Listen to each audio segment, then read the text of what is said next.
Ah non, plaisante pas avec ça. Oh, merci. Non, je te disais justement, on a reçu une lettre ce matin. Une lettre? Oh, c'était quand la dernière? Ça fera 5 ans en juin, j'ai compté. Ah, quand même? Elle est de qui? Je sais pas, il n'y a pas de nom d'expéditeur. Si ça se trouve, c'est anonyme. C'est le principe, Paul. Quand il n'y a pas de nom, c'est anonyme. Donc, tu l'as pas ouverte? Bah non, j'ai préféré t'attendre. Une lettre. C'est dingue, non? Ah ouais, c'est dingue. Elle vient d'où? T'as regardé le cachet de la poste? C'est un QR code, j'ai essayé de le scanner.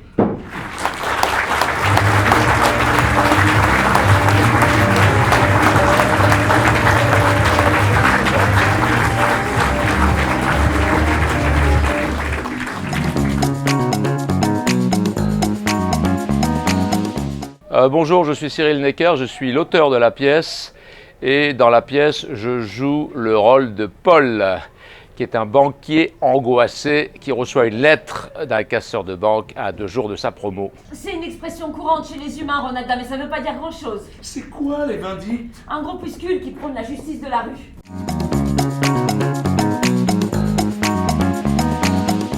Alors, la pièce s'appelle La stratégie du pire, donc c'est donc l'histoire de Paul qui, la journée est banquier et la nuit imagine le pire.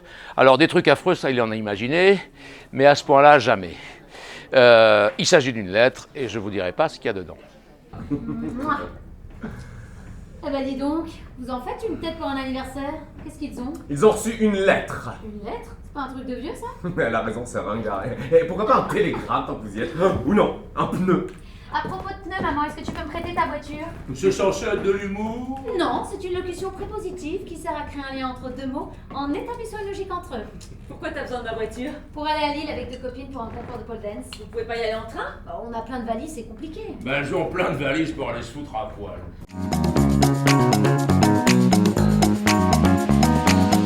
Ah, pour rigoler. En fait, je voulais parler de tous ces gens, j'en fais partie, hein, qui passent leur temps à imaginer le pire en pensant qu'on va pouvoir le contrôler. Je vous le dis de suite, ça marche pas, ça sert à rien, arrêtez. Voilà. Mais comme moi je suis comme ça, je voulais faire une pièce autour des gens qui sont comme ça. En tout cas, tu t'es bien manqué de nous. Zoé, ma chérie, je peux te parler un moment en privé? Faut pas me chercher, moi. J'adore! J'arrive, maman. C'est bien calmé ta sœur. Elle est zen.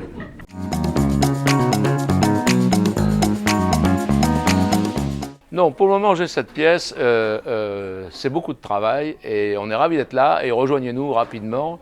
Vous allez voir ce que c'est que d'imaginer le pire. Vous n'allez pas vous ennuyer, c'est un tourbillon d'événements, ça se passe en 2040, ça j'ai oublié de le dire tout à l'heure, et il s'en passe des choses en 2040. Oh, garde à vue. Notre club. Ah, Zoé avait raison, hein.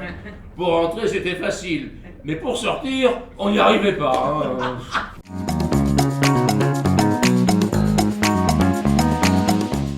Eh bien écoutez, j'ai trouvé cette représentation tout à fait pertinente et percutante, surtout vu les thématiques abordées.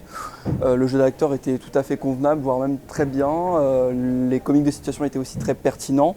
Je rajouterais même que je pense que l'humour, qui me faisait un peu peur au début, parce que l'humour est très subjectif, globalement ici, tout le monde peut s'y reconnaître, petit, grand, peu importe les âges, c'est intemporel comme humour, donc vraiment bravo aux acteurs et je vous recommande cette pièce, vraiment. Et franchement, il l'a fait fort. Il y a quand même peu de personnes au monde capables de faire un truc pareil. Paul, comment tu te sens? Un peu l'impression d'avoir vécu dans l'illusion. On vit toujours dans l'illusion de ce qu'on croit quand on croit de surcroît. Mais qu'est-ce qu'elle a? Tout y est bien vu, c'est futuriste, c'est drôle, c'est amusant, tout en étant très profond. Et beaucoup d'humour, enfin un humour que j'ai beaucoup apprécié. Et je suis venue la voir 2 fois pour la montrer à mon fils Arthur qui a 20 ans.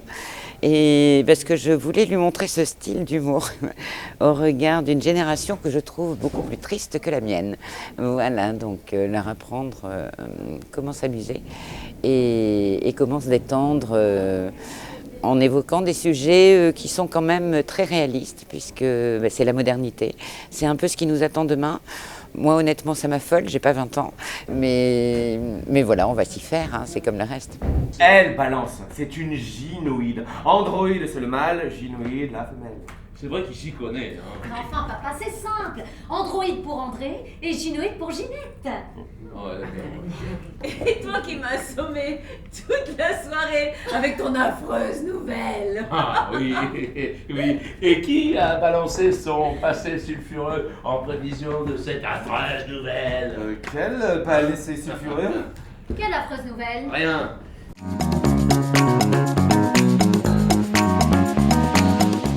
Qu'est-ce que je donne comme...